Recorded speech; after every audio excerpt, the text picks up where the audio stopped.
Good afternoon, everyone. Once again, warm welcome to all on the second day of our International Nurses Conference, that is ANEICON 2021. I want to share a quote with all of you. Great leaders don't set out to be a leader, they set out to make a difference. It's never about the role, it's always about the goal. Our fourth track of the conference is based on the effective leadership. So without taking much of your time, let's move to the track. Nurses Leader 360-degree view. Value what you do, add value by what you do. To chair this track, I would like to invite Ms. Josephine Cyrill, President of Haryana Chapter ANI. A very warm welcome and over to you, ma'am. Good afternoon, everyone. Thank you, Nishu. Welcome everyone to our second day of ANEICON 2021. I am sure you all had a great day yesterday of great learning. And we heard about our experts speaking on leading millennials and Gen Z moving beyond conventional leadership.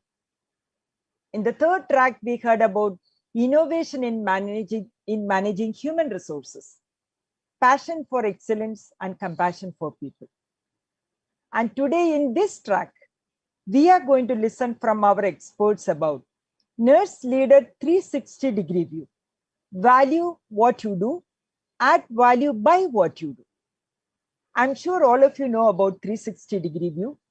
When we talk about 360-degree view, it's a performance evaluation tool that solicits feedback about an employee from all directions, their managers, their co-workers, and direct reporting. A 360-degree view seeks to provide an employee a deep understanding of their performance and their contribution towards the organization. So our team of experts are going to share us this theme in detail. So we will begin the day with a famous quote. A leader is one who knows the way, goes the way, and shows the way, by John C. Maxwell. So my first speaker for the day is Mr. Shivara Vijay Kumar. He is CEO, IHH Healthcare India. He has many credentials to his credit. He is founder managing director He was founder managing director Nephrolife India Private Limited, former Asia Pacific COO for Davita, and his great passion is that he firmly believed that with teamwork, any organization can bring extraordinary results. So he is going to talk to us about view from the executive desk. So over to Mr. Shivara.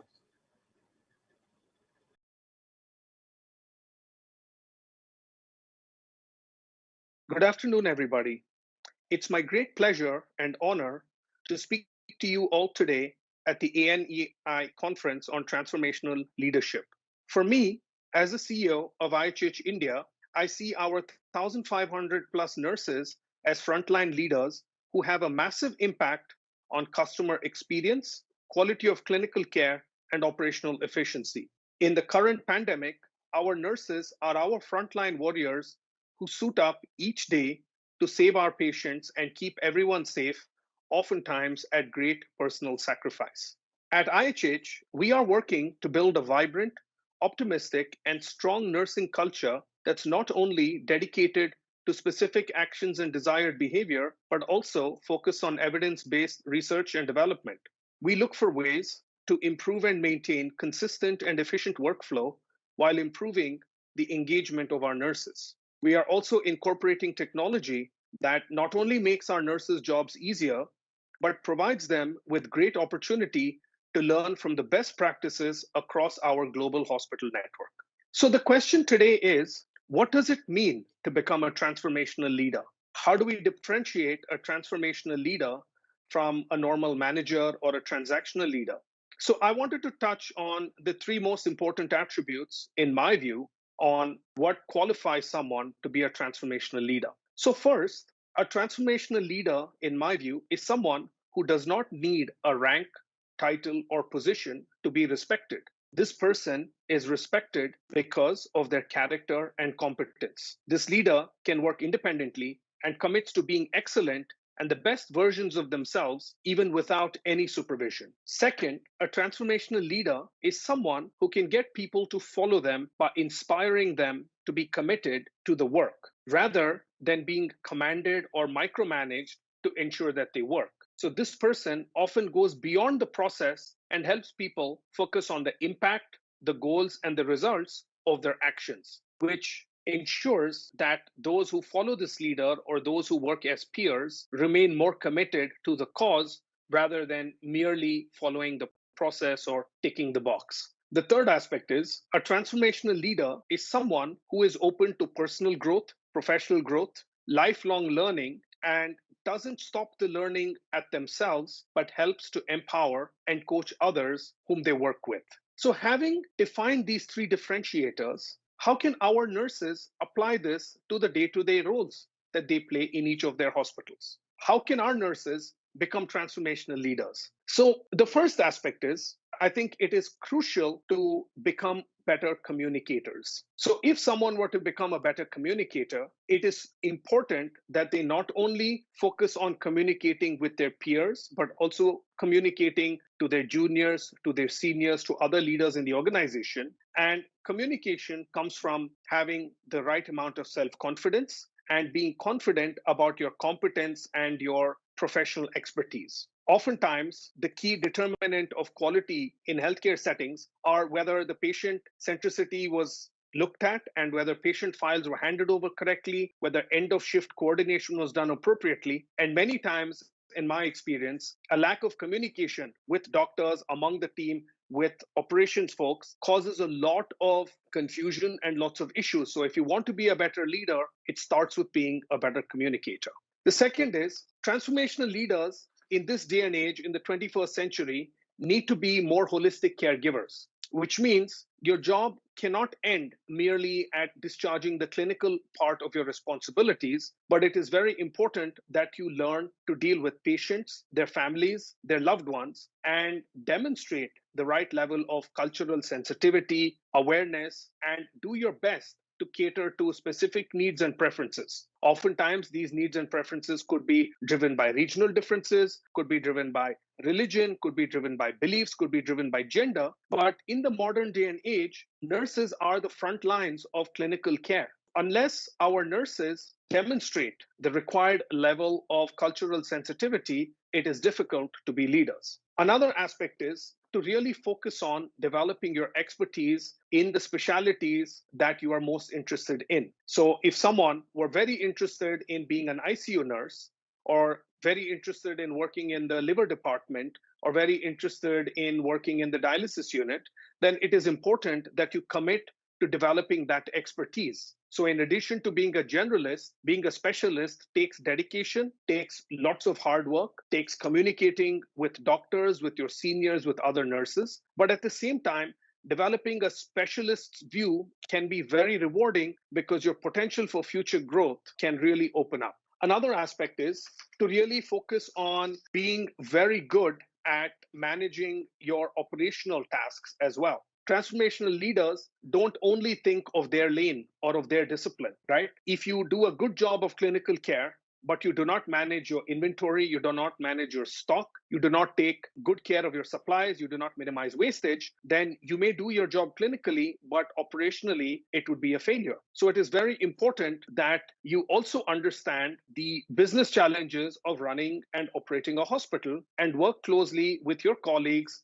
in the operations teams, in the management teams, to ensure that you are good caregivers, because in leadership positions, your remit is to care more than just about your direct job, because everything that you do on the front lines has an impact on the whole hospital. Another aspect is, which is oftentimes ignored, is that the biggest determinant of a patient's experience in the hospital and their attenders' view of a hospital is based on the nursing teams. So all of you have that as a blessing and also have it as a challenge, because ultimately, the way that you treat the patient and the way that you communicate with their families is oftentimes more impactful than what the management team does, or what the doctors do, or what the billing team does, or what the front office does, because the patients and their family members see you all a lot more than they see any of us.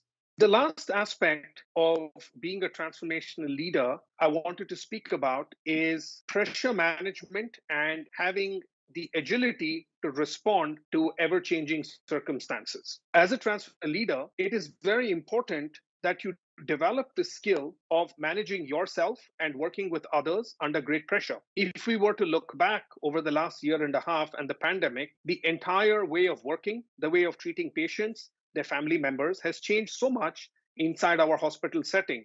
The use of PPE has gone up. The way that we triage patients and take patients even prior to surgery has changed. And adaptability and responding to all of these situations rapidly, efficiently, quickly has become a key benchmark of successful nursing.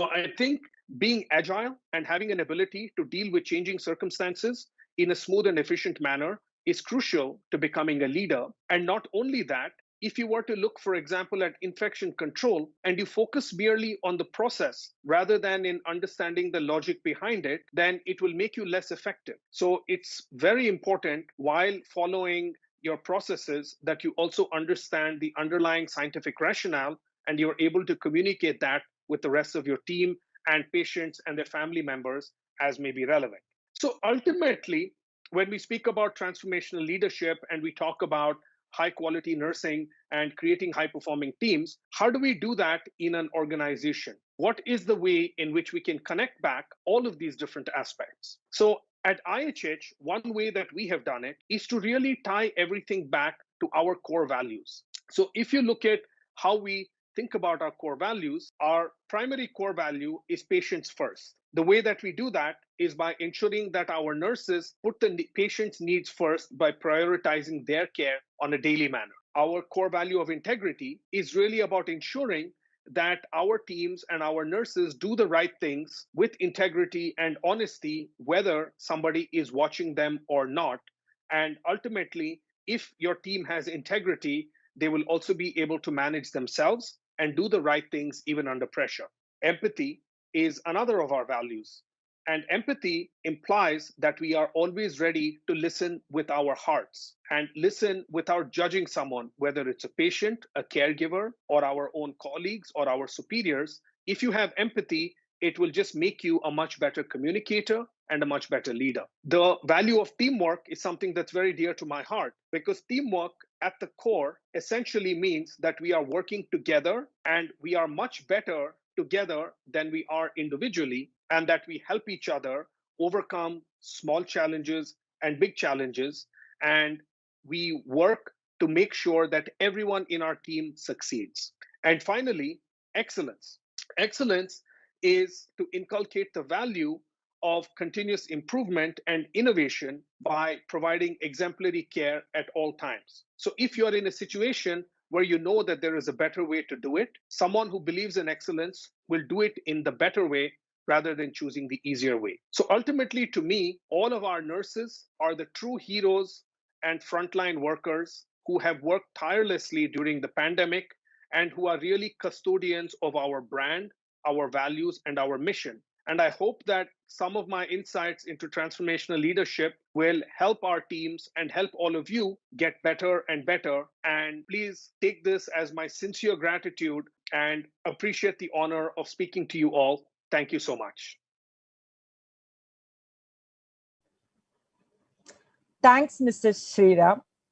He has very nicely explained about his expectation from a nurse leader. A nurse leader shall be open to professional growth, open to coach, a good communicator, and a holistic caregiver. Thank you. So our next speaker is young dynamic Ms. Haritha Vijayan, President Telangana Chapter ANI. So she is also a certified USIM simulator instructor. She has done it from Norway. And she also served as a scientific member of IEC for 5 years. Her passion, she's very passionate about clinical nursing leadership and medical simulation, design and debriefing strategies. So over to Haritha. Greetings to each one of you. It's indeed an honor and privilege to be here today. I take this opportunity to thank each and every one of you for having me here. As we all know, COVID-19 is spreading so rapidly. Nurses are playing a very vital role during this crisis. This crisis is definitely bringing a lot of pressure and challenges for nurses, especially by long hours of working, fear of contracting with virus, separation from their loved one, and redeployment. Their physical and emotional well-being is challenged like never before. Thus, exploring those challenges were very vital and crucial for us. Here, Association of Nurse Executives India, in collaboration with Signia Healthcare, conducted a study on nurses' well-being during COVID-19 pandemic. Give me a second to pull up my presentation. Thank you. Before I begin my presentation, I would like to introduce the team members for the project. Project lead, Ms. Tangam Gomez, founder and CEO, Signia Healthcare and President ANI. Facilitator, Dr. Jyoti Clara Michael, Director of Nursing, IHH and Vice President ANI. Project team members include all founder and EC members, ANI chapter presidents and core team. As I mentioned earlier, the unprecedented demand on nursing staff during the pandemic has created a lot of stress, anxiety, and depression among nurses world over. Health risk report conducted by American Nurses Association clearly stated that 82% of the people are at very high significant level of developing various kind of illnesses. To deliver an excellent patient care, we need nurses with the highest level of health, both physically and psychologically.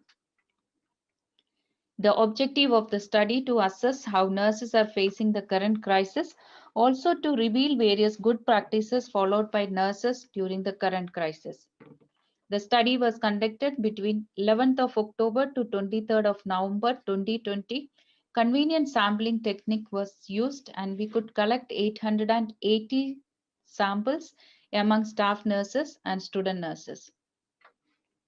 This is a glance of questionnaire which we use for the survey. Moving on to the gender specification, the majority, that is 87% were the female, followed by 13% of male. Looking at the age categorization, the majority, that is 42% between the age group of 25 to 34, followed by 29% between 18 to 24 years of age. Type of hospital participated, the majority of them were from private sector, 95.80, followed by the government sector of 4.20. 18 states were participated in the survey. Out of that, the majority participation, that is 22% from Maharashtra, followed by 20% from Karnataka. Looking at the job role which all of them had, clearly see the majority, that is 77% among the staff nurses, shift in charges, supervisors, and ward in charge nurses. This again clearly tells us that the majority participation was the nurses, those who were working at the bedside during the crisis. We had participation of 9% of student nurses. Looking at the first objective to assess how nurses are facing the current crisis, 62% of the participants said that their co-workers actually demonstrate the signs of work-related burnout. Out of that, 52% were female and 10% were male. Looking at the age specification, the majority of them were between the age group of 25 to 34, followed by 18 to 24 years of age. COVID-19 has negatively impacted my overall well-being. 55% strongly felt, yes, this is definitely impacted their overall well-being. Out of that, 48% were the female, followed by 8% of male. Looking at the age specification, the majority again from the age group of 25 to 34, followed by 18 to 24 years of age. Work-related issues of stress, anxiety, and feeling of burnout negatively impacting one's own personal life were 58%, and out of that, 50% were the females and 9% of male. Looking at the age specification, the majority of them were between the age group of 25 to 34 years, followed by 18 to 24 years of age. Co-workers' well-being impacting our own well-being were 59%. Even in that, the majority of them, 51% were female, followed by 8% of male.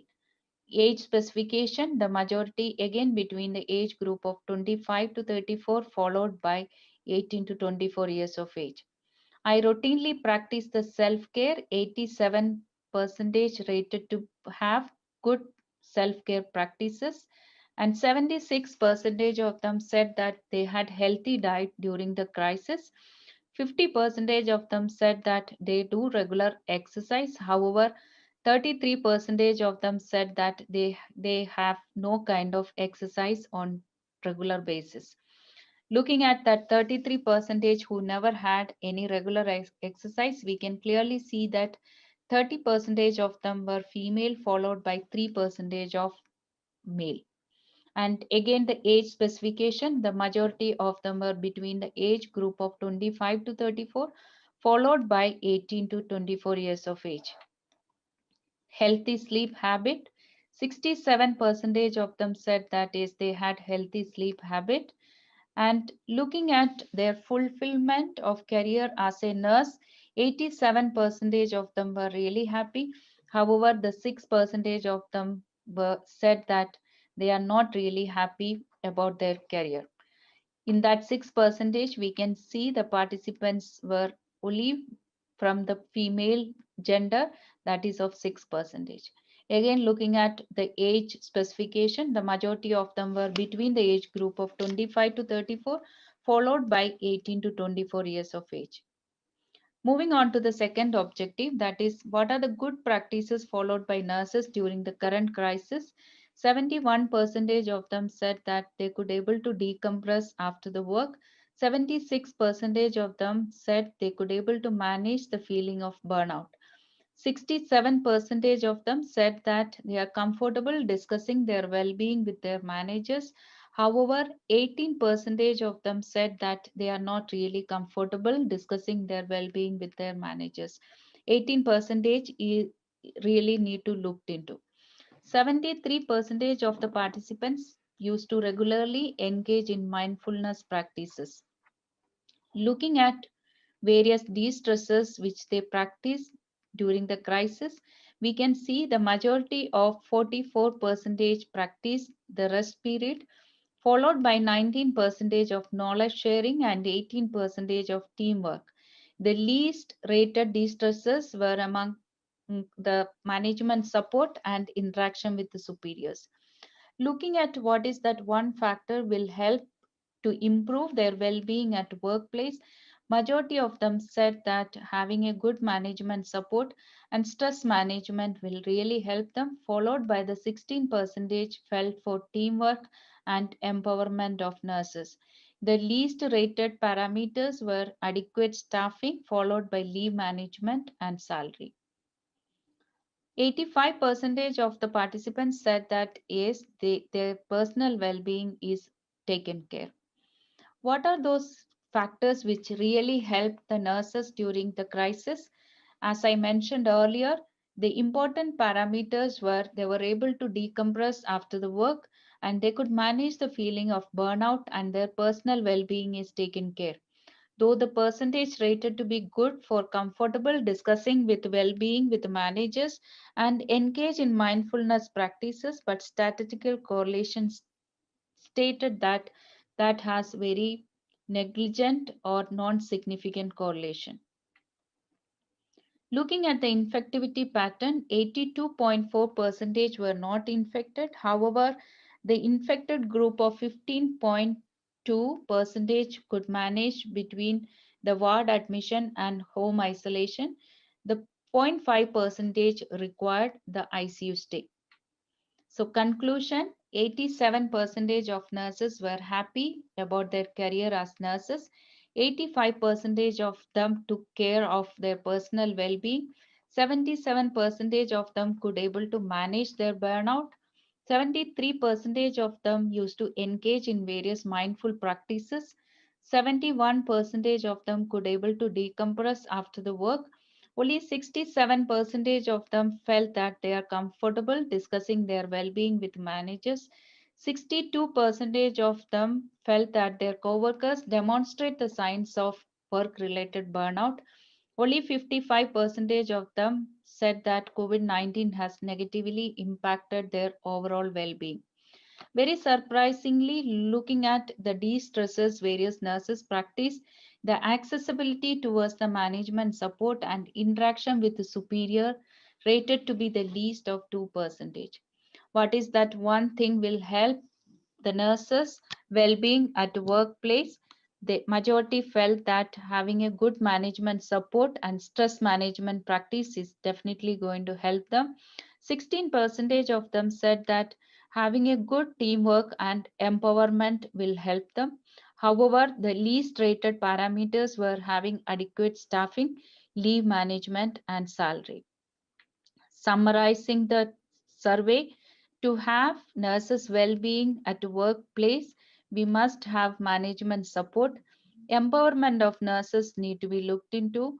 Work environment to be healthy. Various recreational activities can be incorporated. We must practice and boost for the teamwork, and stress management need to be looked into. What is a way forward? Way forward is I need to brainstorm and publish recommendation for healthy work environment. Also to collate and publish pandemic preparedness for nurses. Once again, I thank each one of you for giving me this opportunity. Thank you.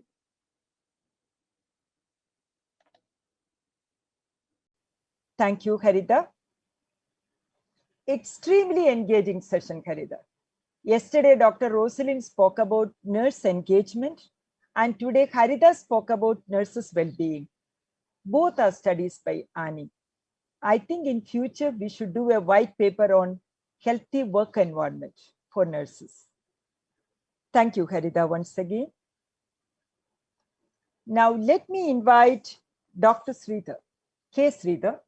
He is Director, Institute of Neurosciences and Spine, MGM Healthcare, Chennai.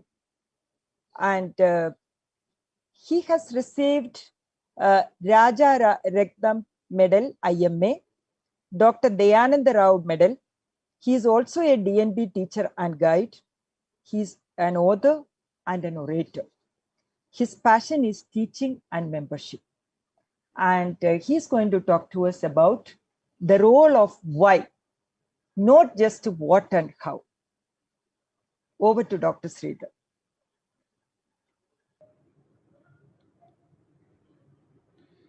Good morning.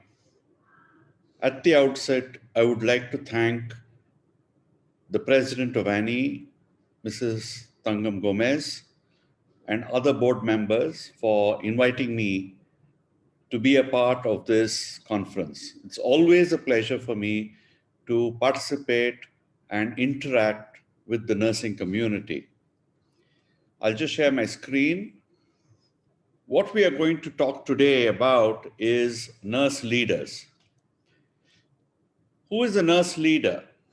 A nurse leader is one who leads basically initiatives to improve nursing practices and outcomes, who motivates and inspires other nurses and nursing teams. And basically, these are nurses who have a less hands-on approach, but look more towards the wider perspective of the organizational needs for a particular hospital. And they therefore hold higher positions in the hierarchy pyramid of an organization.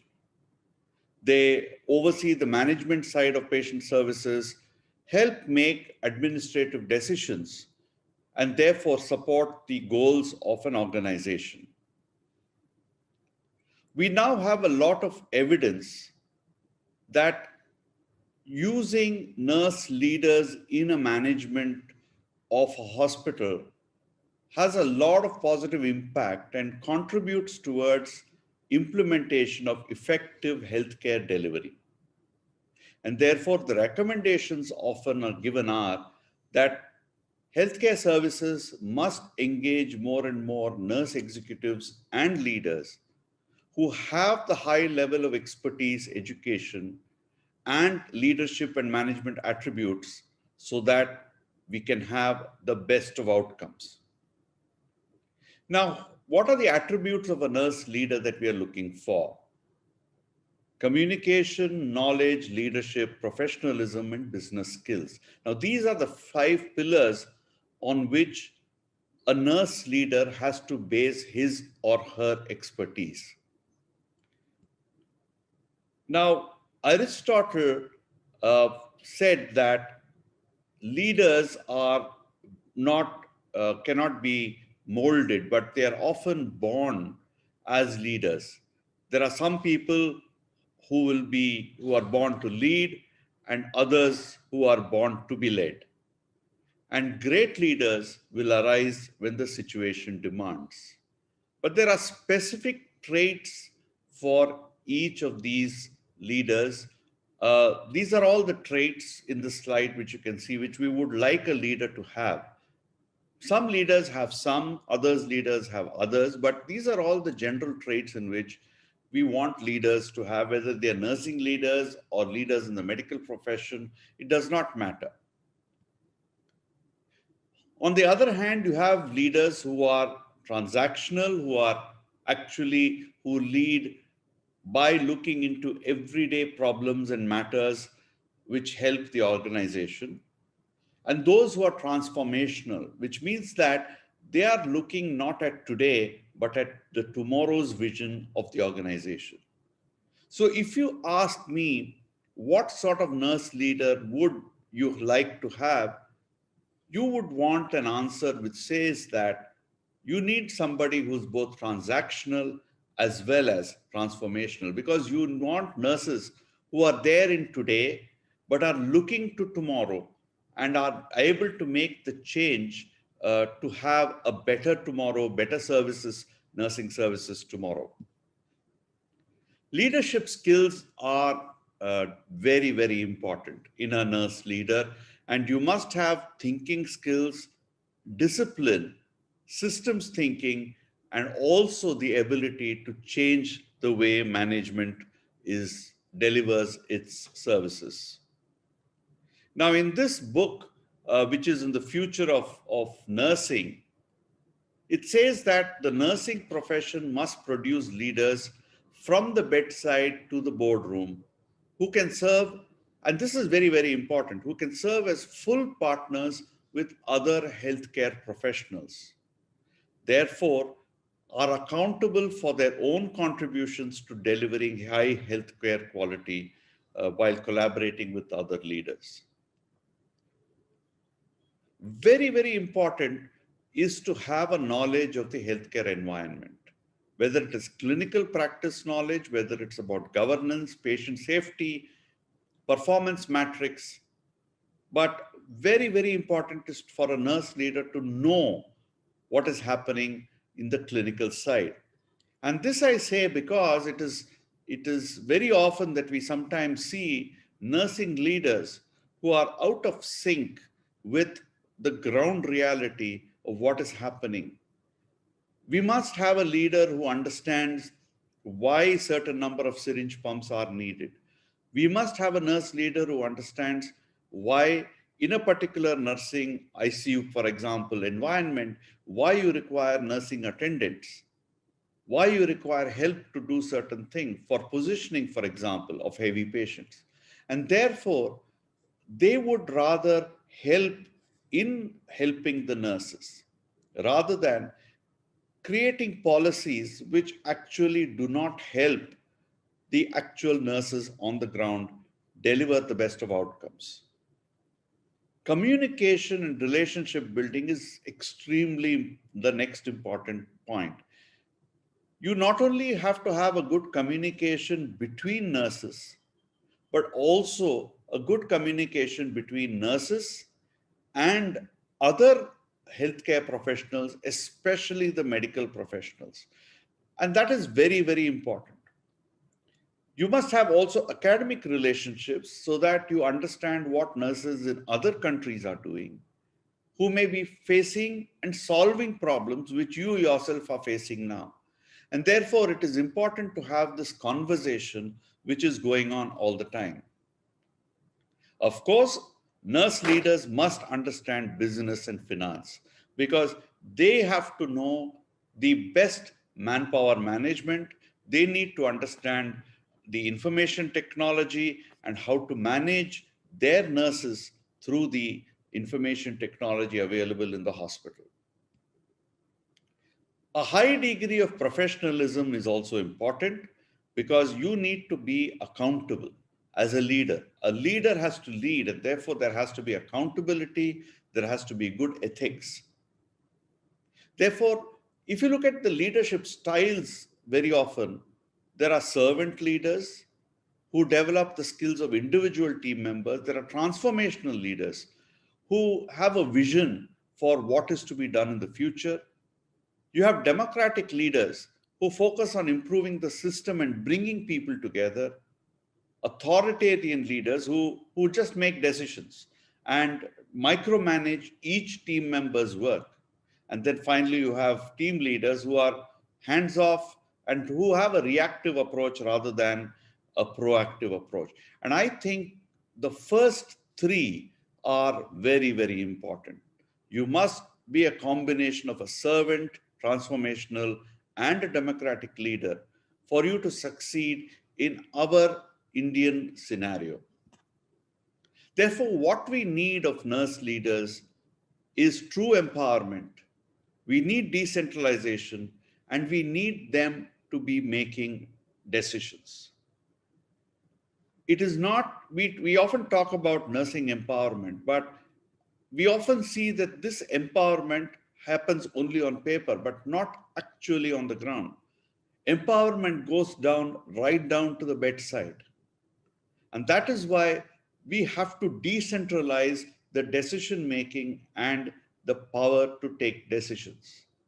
It's only then that nurse leaders will be born, and nurse leaders will start asking questions of why should I do this in a particular way? Can I not do it better? Can I not make a change so that processes become better? And this is, I think, a very, very important step. We need to empower nurses to think, and then to know, and then also to understand. Now, these are very, very important. If I don't have an ICU or an operation theater nurse who thinks about the particular patient, who knows what we are dealing with, or who understands why me as a doctor is giving a certain order for a patient, then the whole system has failed. Therefore, we need leaders who can empower nurses to do this, and therefore, and also ask them to think while on their feet. We have multiple great leaders in nursing from all over the world in this photograph, all who talk about empowering nurses at the ground level to think. But this must happen in reality. We must create the opportunity to create leaders. The opportunity to create leaders is very, very important. It must not just be that you have a crisis situation and push a particular person, whether that person has the attributes or not, or the training or not, to become a leader. There must be the opportunity created. And this opportunity comes from knowledge, to hone leadership skills, and to hone communication skills. These three are very, very important to create the opportunity for somebody to become a nursing leader. And therefore, when we have the opportunity to create leaders, and when we ask nursing leaders or nurses to have the knowledge, leadership skills, and communication skills, and help them get that, then what happens is that we can then empower them to ask the question why. Until we do that, we cannot just ask them to ask why, because they will be asking why in the wrong places. Equality and equity. Now, this is what is equality, but I think it is more important that we have equity. The nurses must be given an equal opportunity, and not only an equal opportunity, but also the opportunity to have a say in what matters. So that if each nurse is given an opportunity then the whole system improves. And then out of these opportunities are born the two nursing leaders. Because only if the opportunity is given by equality and equity, only then can we create true nursing leaders. The nurse leader has to ask why, but for this, like I said, needs to have understanding and empathy for your fellow nurses, needs to have a knowledge of what is happening on the ground, needs to be open-minded. They need to learn and adapt. And finally, they need to be a mentor and also need to be mentored. So it is both. Because learning and development is an ongoing process in healthcare delivery. You cannot remove learning in the everyday progress. You have to have progress, and to have progress, you must keep learning. And only if you learn will you have development. And to learn, the most important question to ask is why. Thank you very much from the Institute of Neurosciences and Spinal Disorders, MGM Healthcare, Chennai. This is my entire team, including all our nurses, secretarial staff, doctors.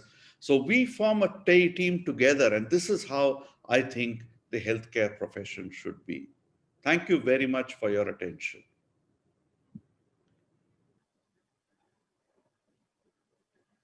Thank you so much, sir. You really spoke about the whole gamut of nursing leadership. You spoke about nursing leadership should match with organizational goals. Nursing leadership should have positive impact to bring better outcomes by the organization. You also spoke about transactional and transformational leadership, and nurse leaders being full partners with other healthcare professionals. Being there at bedside, that is what you expect from the nurse leaders. Thank you, sir. Now we have a very young leader to talk to us. She is Miss Natasha Kohli. She is clinical instructor, Fortis Hospital, Mahal. She will express her view on from the lens of a staff nurse.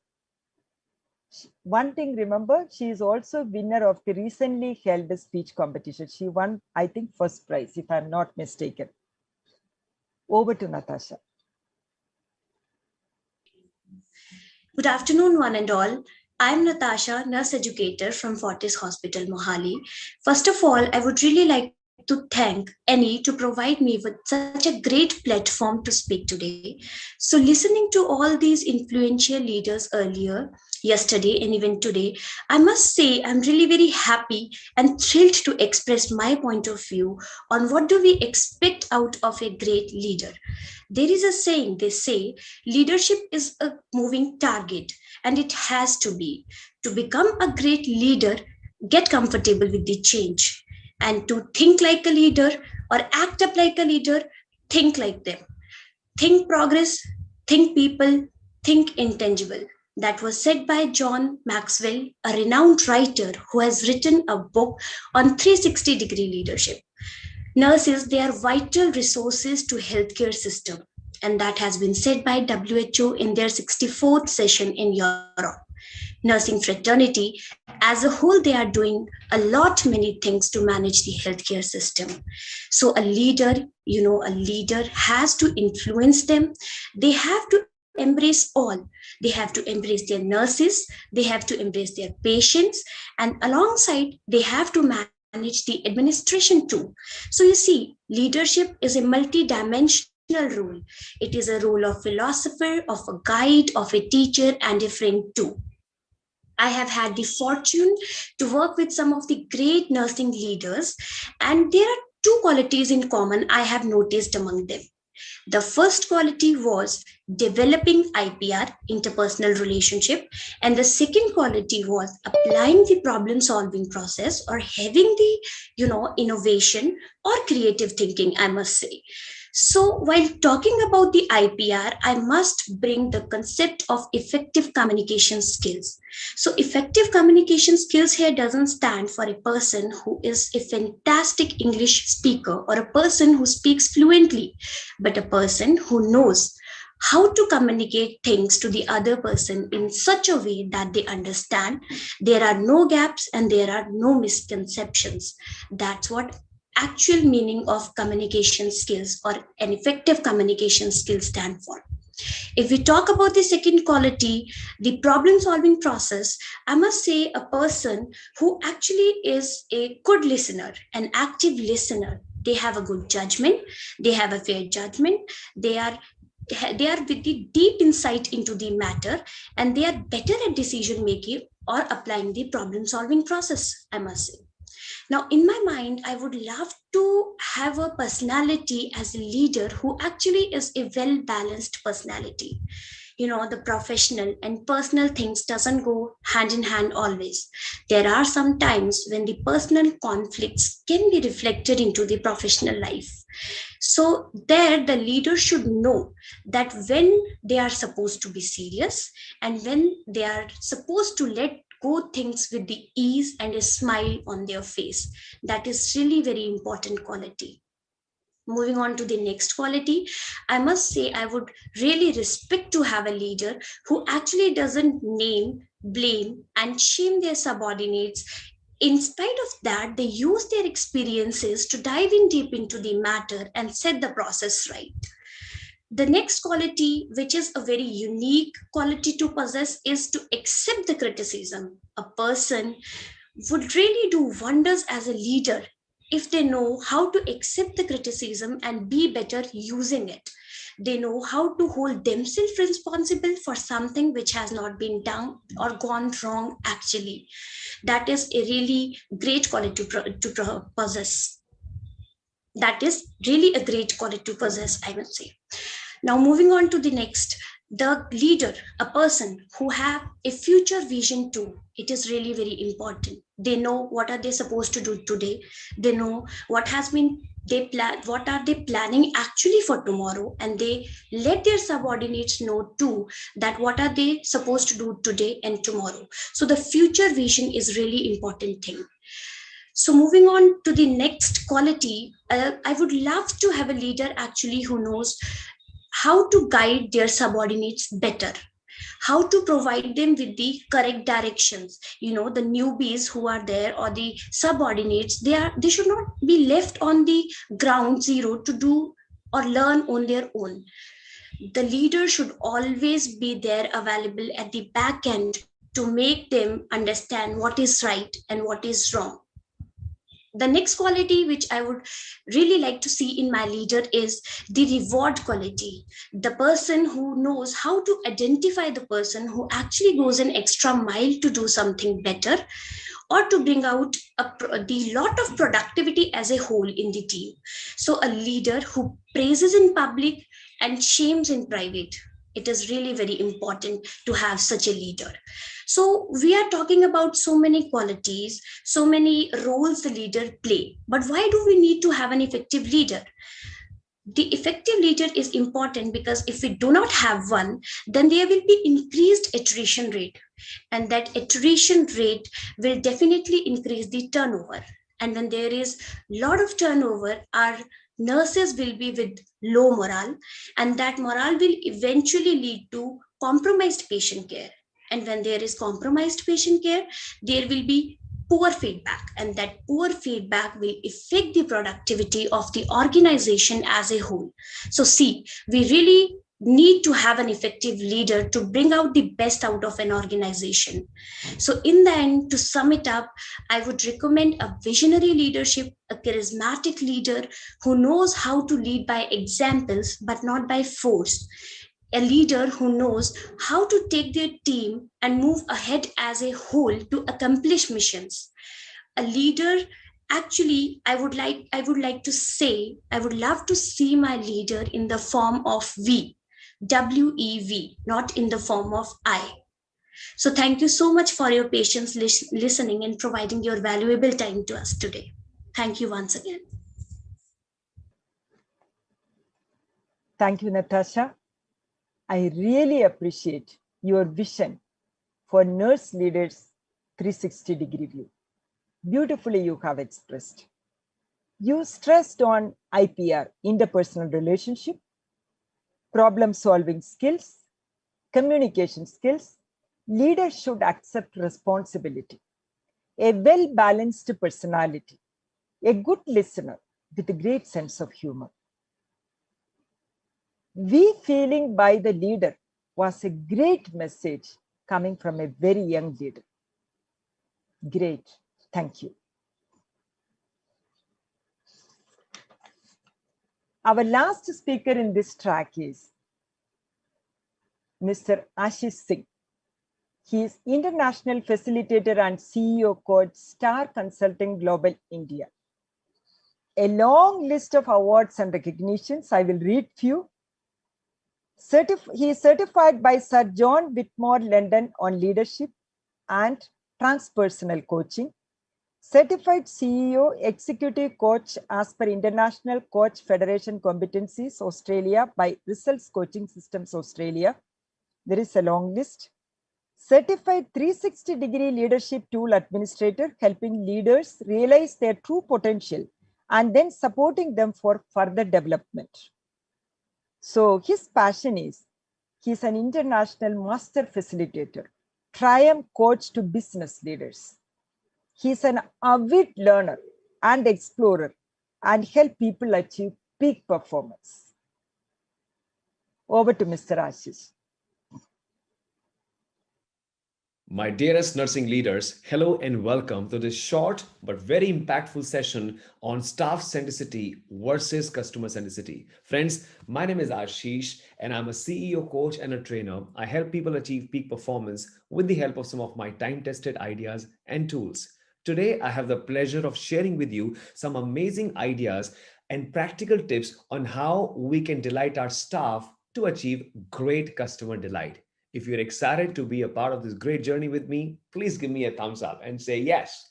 Wonderful. Thank you very much. Let me share an incident with you. Actually, it's the story of a very successful business tycoon. But before he became successful, he belonged to a very middle-class family in the US. And over the period of time, he had many issues as a young child. He had a lot of twists and turns in his life. After completing his education, he got a job in a company called Xerox Photocopy and would go to business houses and sell photocopy machines. But he was such an amazing person, a magnetic personality, would instantly connect with people, build rapport, and sell his product faster than anybody can ever imagine. Basis his performance, he continued to grow in the organization year after year after year. 1987, he became the sales head. He was about to get promoted to the position of a CEO. That's when he thought of starting his own business. And he bought a small store that will sell tea, coffee, and burgers and pizzas. And he had a team of people. His mission was to bring happiness to everyone, as many people as he possibly could. My dear friends, when he started the store, he had a few wonderful people working with him. What he did was he trained them on two principles. Principle number one, never treat your customers as customers. Treat them as your best friend. Take very good care of them. Principle number two, remember principle number one. That was absolutely brilliant. When they started, it was so damn popular. It is said that the queue of customers would go to a kilometer, but they would not go to any other store. They would like to have their cup of tea or coffee at that very store only. And they were doing so good. The store became so successful. Then there was no looking back. From one store, it became 200 store. From 200 became 2000. Today, ladies and gentlemen, this is the largest chain of coffee store in the retail business with 25,000 store and still growing. We're talking about Harvard Shoes, the promoter and the founder of Starbucks Coffee. Isn't it so successful? Amazing journey. This guy has created an amazing, massively, hugely successful business. Now, what is it that is behind achieving this great success? Do you know, as a chairperson, he is not like usual other people who would operate from a multi-story building or, drive a luxurious car or hover in the helicopter. This guy, every single day, you know where he's found? He's found in the stores cheering up his team, spending time with them, knowing them better, celebrating their birthdays and anniversaries, making their moments delightful. He spends time meeting their kids and personally serves coffee with his own hands. Such a wonderful leader. You know what? Does this ring a bell in our mind? Yes, my dear friends, always understand if you really want your team members to delight customers, you need to delight them first. Happiness begins with you. If you want to create massive success in your business, you got to be a leader whose key responsibility is to bring happiness at work. Then it creates magic. So, my dear friends, here are four important tools I want to share with you so that you can create massive happiness for your team members. In turn, they bring more happiness for your patients, for your customers there. Friends, one of the greatest leaders, Richard Branson, the owner of a company called Virgin Atlantic, he beautifully says that clients do not come first, employees come first. If you take care of your employees, they will take care of the clients. Such a wonderful, profound statement. And therefore, people will go extra mile if you go extra mile, right? So, here are four important ideas on how you can go extra mile and create a great, delightful experience for your team members, for your staff, for your stakeholders. If you're ready for that, give me a thumbs up and say yes. Oh, thank you. Thank you very much. Here's my first important thought. Like Howard Schultz, what he would do is he would bring happiness to his store every day for his team members. That's the first tip that I have for you. Let's make sure that we treat people with smile, courtesy, politeness, kindness, and respect. Let us make sure that we create a wonderful work culture where people feel happy coming into our hospitals every single day.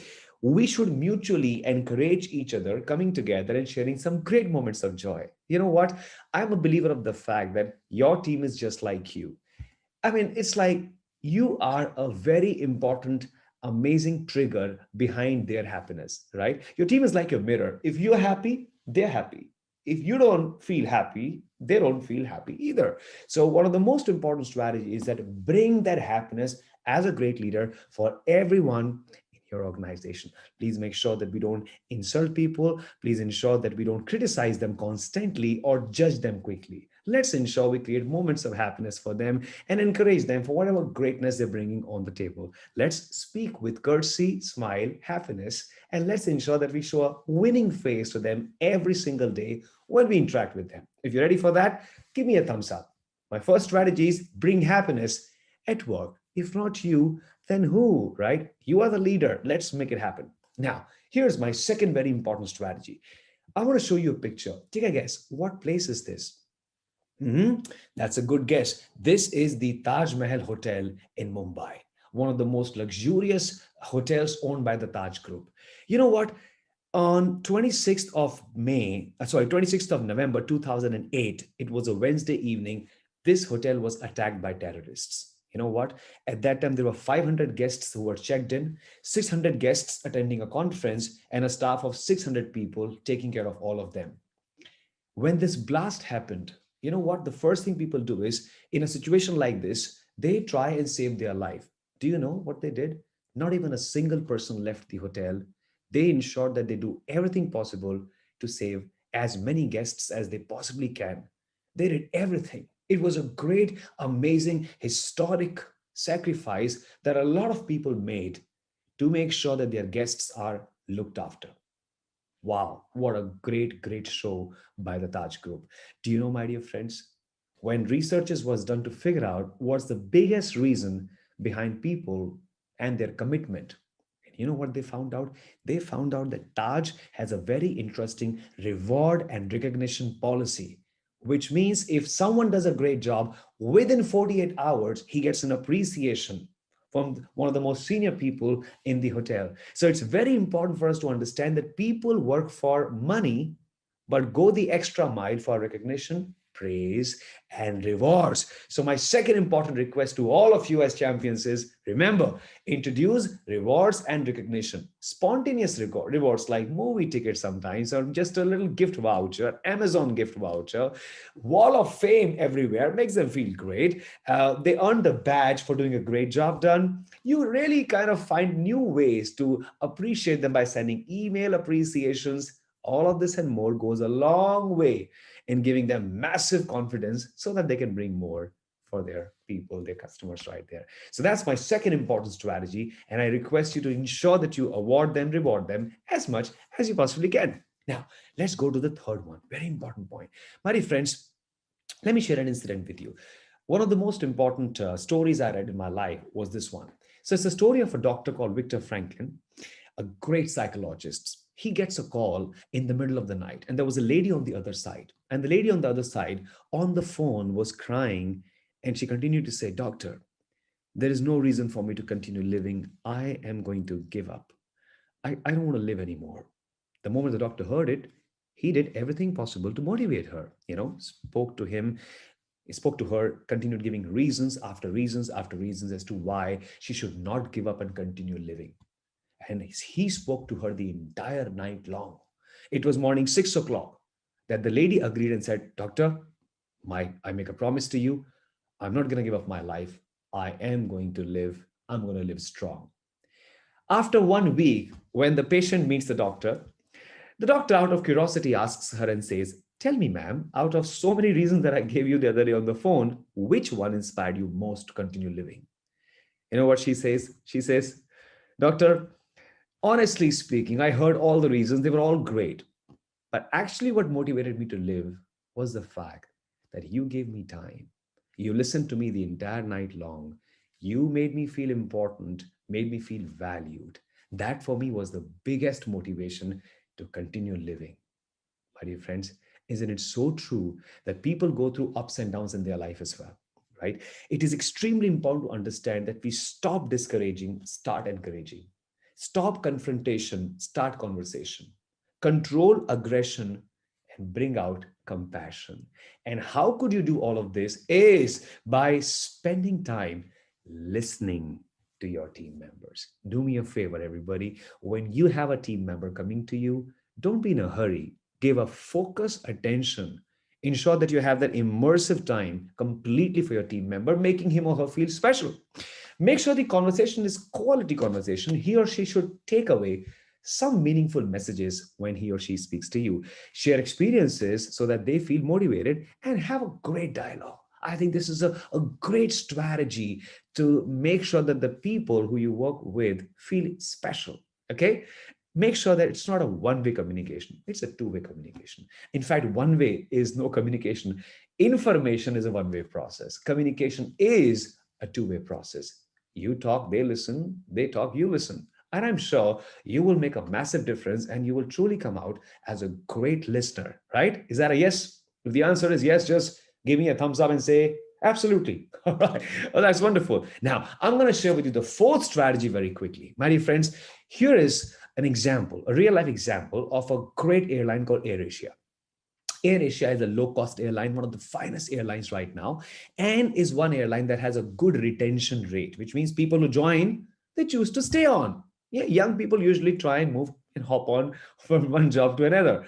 This guy, Tony Fernandez, the CEO of the company, has a strategic plan for everyone who joins the airline. Do you know what's the plan? Come on, ask me what's the plan. The plan is when they join, they have a focused development plan. It's called the employee growth plan, which means no matter if you join this airline as a baggage handler, there is a possibility that there is a huge plan, beautiful plan for you so that you can tomorrow maybe become a pilot, a captain. And people have done it. They joined as check-in executives. They joined as baggage handling assistants. Today they're flying aircrafts. Can you imagine that? This guy has a focused plan, growth plan for people. Isn't it so true? You want to grow in your life. I want to grow in my life. I would like to be a part of a company which is progressive and gives me growth opportunities.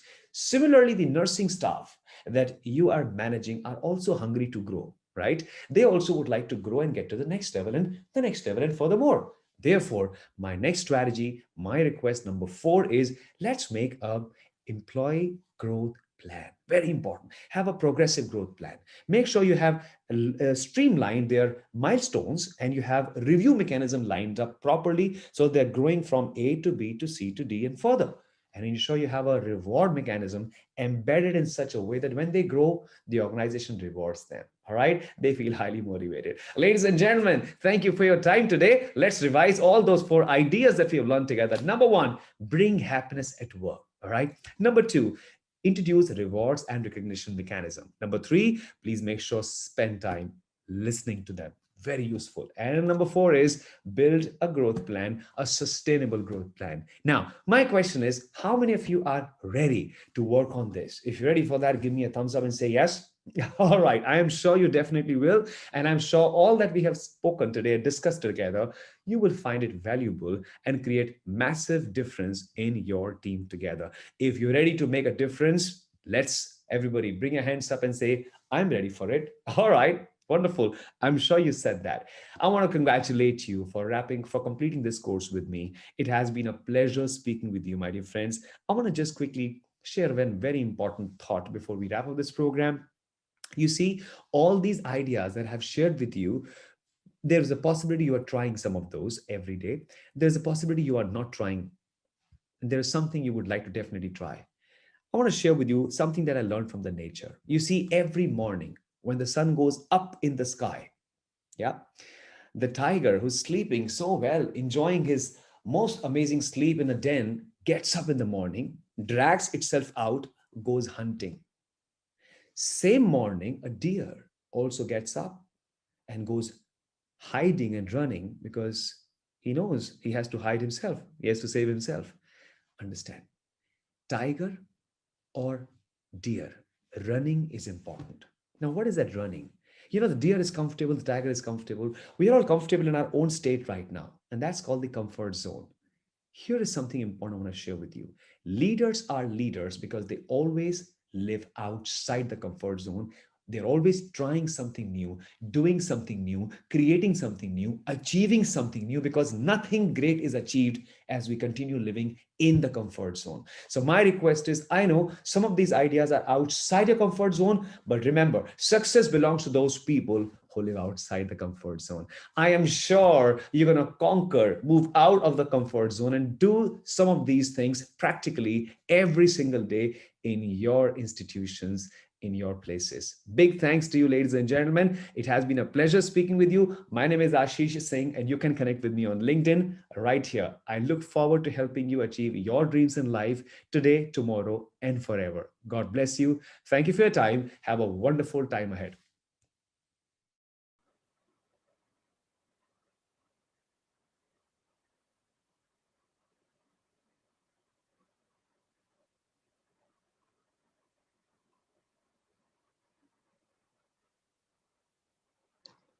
Wow, what a fantastic session, Mr. Ashish.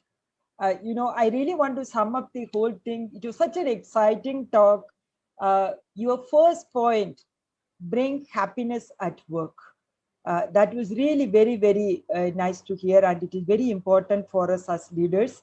And you stressed upon bring happiness among the employees first, and the employees will automatically bring it to the customers, our clients. Excellent. And your second point I really liked. I'm sure many of you might have enjoyed listening to him. Time for others. For leaders, that is something very, very important, time for others. And that too, you stressed upon, the time for recognition. You give time for others for listening, but at the same time, you find time for giving them recognition, rewards. All wonderful points. And your last point, employee growth plan. That is something what every employee looks forward, and all of them want to grow in their career. So you put very nicely that story, the airline story. I really loved it. So we will always remember all the 4 points from your talk. First is bring happiness at work, and the second point, timely appreciation, and the third point, time for others. That is quality listening, quality conversation with a great compassion and empathy.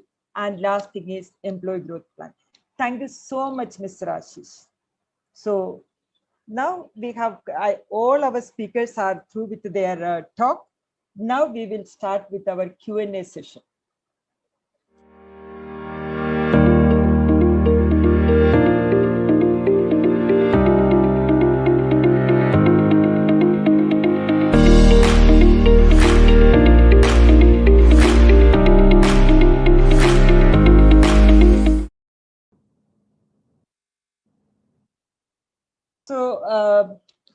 in our team, Mr. Shivara is not there, Mr. Ashish is not there. They were all here, but they had to leave due to some emergency.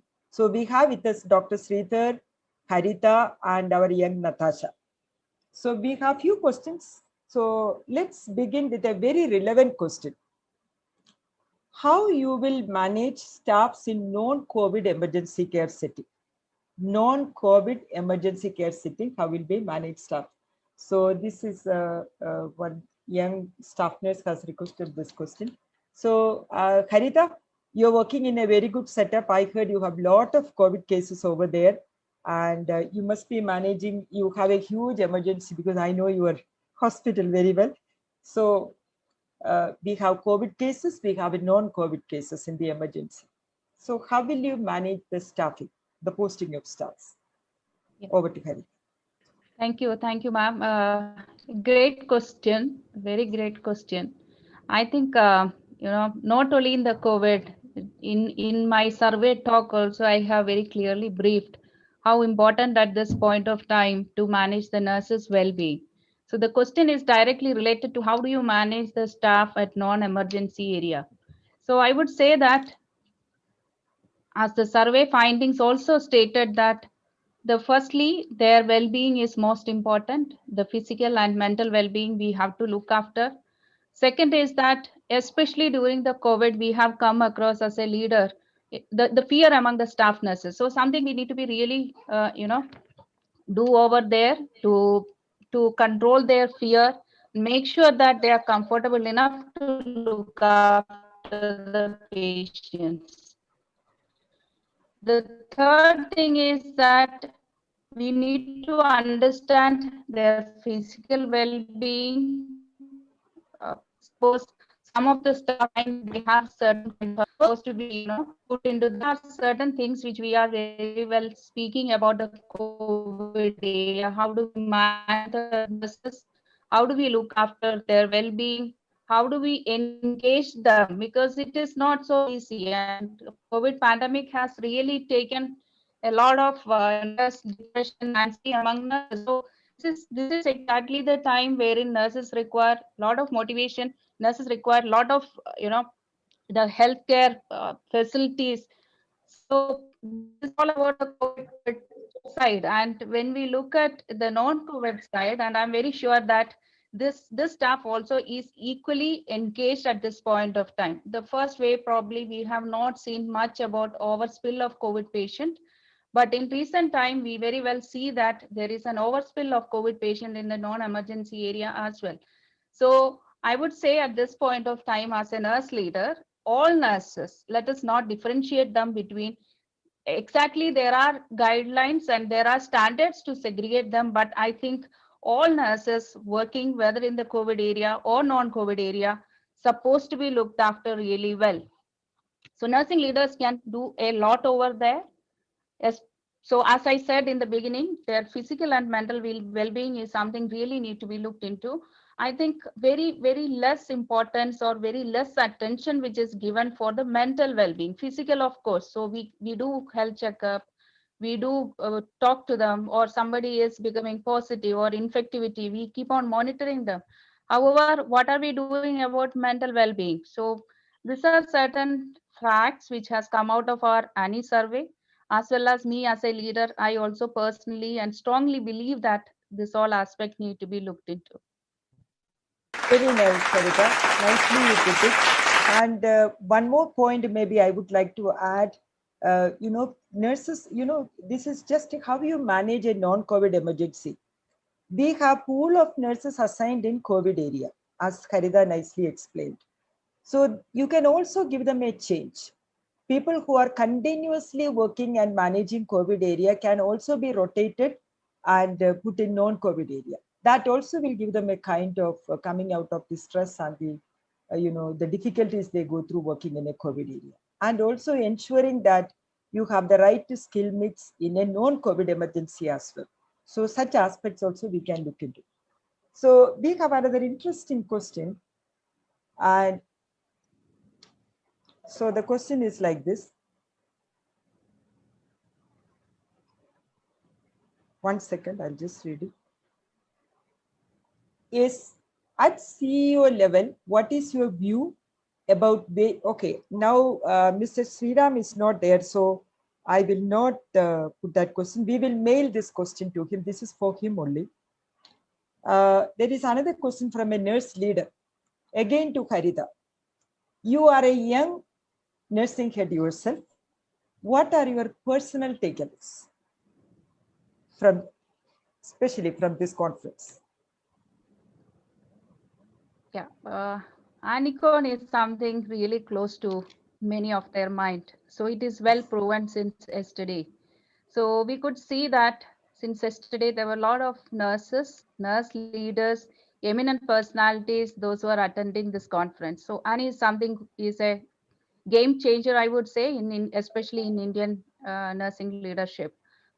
So I would just to highlight the talk which I have done today. It is all about nurses' well-being across India, and we could collect samples and we could analyze the data.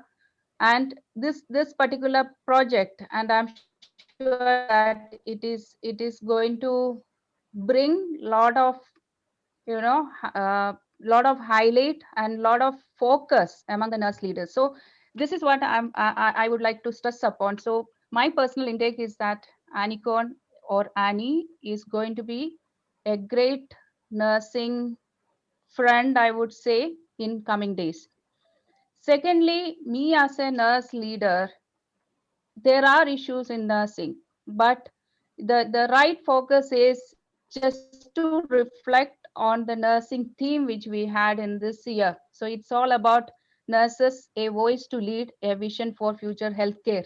That itself says that we are already there. So where are we lacking and what are we lacking now? Yes, there are certain challenges, there are certain issues. So those issues will not overcome in a day one or day two. It will take time. But we have clearly seen in a couple of years, things are changing. Nursing leadership is becoming more focused. There are more nurses are leading from the front, taking this profession into the next step. So this contribution, and I'm sure that in coming days is going to be very, very visible, and it will impact the healthcare system. Healthcare is definitely going to change, and I'm sure that the policy makers and decision makers are already thinking about it. So at this current stage, nurse is the center for healthcare. I think it become more and more visible. Good time going to happen. Our voice will be definitely heard, and a nurse to lead and voice will be heard. Thank you. Nice, Haritha. You are very positive about changes going to happen. I really liked it. So I'm sure many of you agree with her. Dr. Sridhar, you have a interesting question. Dr. Sridhar, great thoughts on leadership. From your vantage point of view, find nurse leaders of all levels being true to equity and equality. You spoke in your presentation also, equality and equity. So the same thing is asked to you. From your vantage point of view, find nurse leaders of all levels being true to equity and equality. Have you been able to find such? Yeah. Yes, I think the potential for leadership is there in many nurses. Uh, and it is the need of the hour to give the opportunity to the nurses on the ground to grow. Yes, we all have spoken about how the leadership should be, but then how does somebody become a leader? I think that is a point which the current leadership should look at. And we need to actually look at giving at every level. Say, if you have in the ICU, if you are having shifts, have a shift in charge which rotates. You'll then know which nurse is able to do the job of a shift in charge. You'll know whether the nurse has the attributes of being a leader.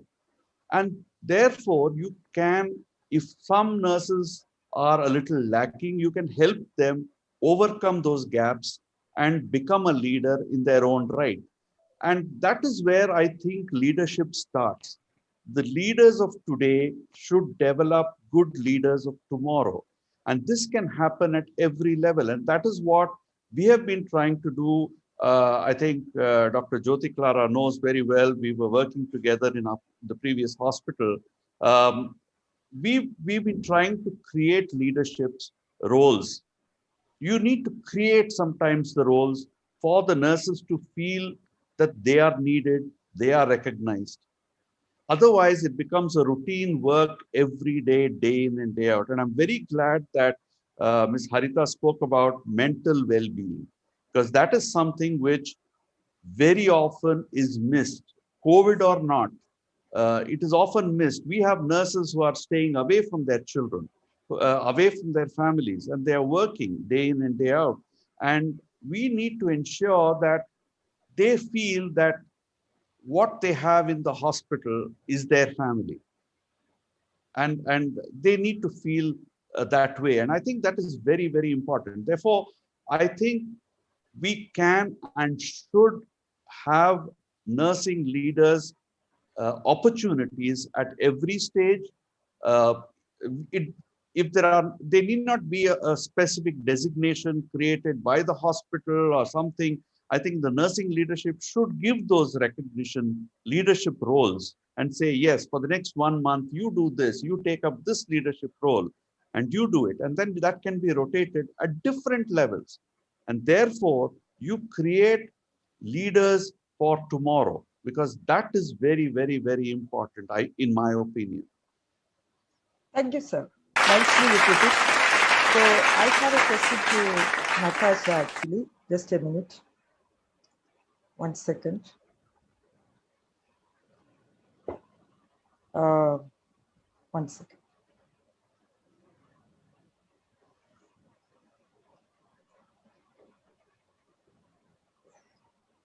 Sorry for the delay. So, Natasha, this question is for you. So today you see, can the modern attitude and advanced thought process of millennial and Gen Z limits transformational leadership to execute their discipline and expertise leadership, considering sensitive behavior of today's generation, depression aspects, harassment, accusation tendency, and intolerance to the old school of thoughts? So you know that today the youth face all these problems, and then you have the old school of thoughts. So as a young person, how do you look at it? Thank you so much. What is your expectation from a nurse leader to handle it? Yes, ma'am. Thank you so much for the question, ma'am.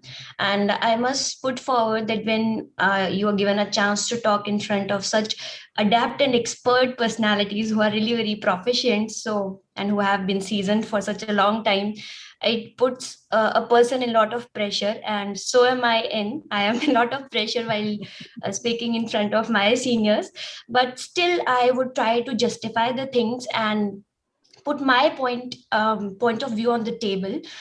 So yesterday also, when we were having the conversation, the millennial, one of the nursing cadet, Rabia, she said that we are chirpy, we are good to go along with, and we are the generation actually who are much into the digitalization, and you can say a sort of new innovation and techniques.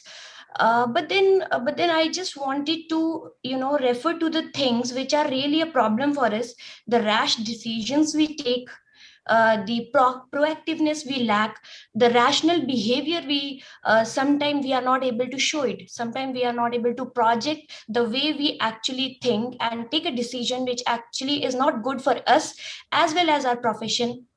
So sometimes it gives us a challenge, it throws a challenge in front of us to handle those things. But then I would like to say that no doubt we have leaders there, we have our in charges in the area. If I talk from the point of view as just as a staff nurse, when I'm working in a unit, I have an in charge, I have a shift in charge, I have my preceptor there who are there to guide me, who are there to help me out with the things. See, we have a buddy concept in our hospital. So if I have any sort of problem, as you said, depression or some sort of problem which is not letting me do things happily, or hampering my professional abilities, so we have people to talk about it. We have our in charges to talk about it. We have our ACNOs, DCNOs, and even our CNOs to talk about it, and they really help us. So the young generation, they really need to bridge up the gaps between the previous generation and the generation today. So that helping hand they give us, the hand holding they do, that is really very efficient, I think. And we really need a time to get adjusted to things. That's why we have a period of at least 6 months in our initial days. We do have inductions, we do have all those CCDC and communication sessions, HR sessions. And I think this is the good way to help us and get through the things. So I believe, if I talk about my particular setup or my facilities which are available here for me, so it is really great. We have here people who are really at the back end to help us with all these things and to make us go through the problems we are facing. We have a psychologist here, and they are always so welcoming. They are always conducting these sessions for our mental health. So these are all the things which are there available. So I think with this, and if we take our time, and the time which we actually need is provided to us, we can do better. That's all, ma'am. I hope I am able to justify the concept. Yes, you have justified. Thanks everyone. So for the wonderful session, I'm sure all of us learned so much, and there is so much of takeaways today. And we will continue this today's sessions with a lot of learning happening. Thanks all of you. And to Mr. Ashish Singh and Mr. Shriram, questions will be made and the answers will be made to the respective delegates who have put the questions. Thank you, Ms. Josephine Cyrill, and all the renowned speaker for execution of important session of the track, that is Nurses Leader 360 Degree View. Thank you.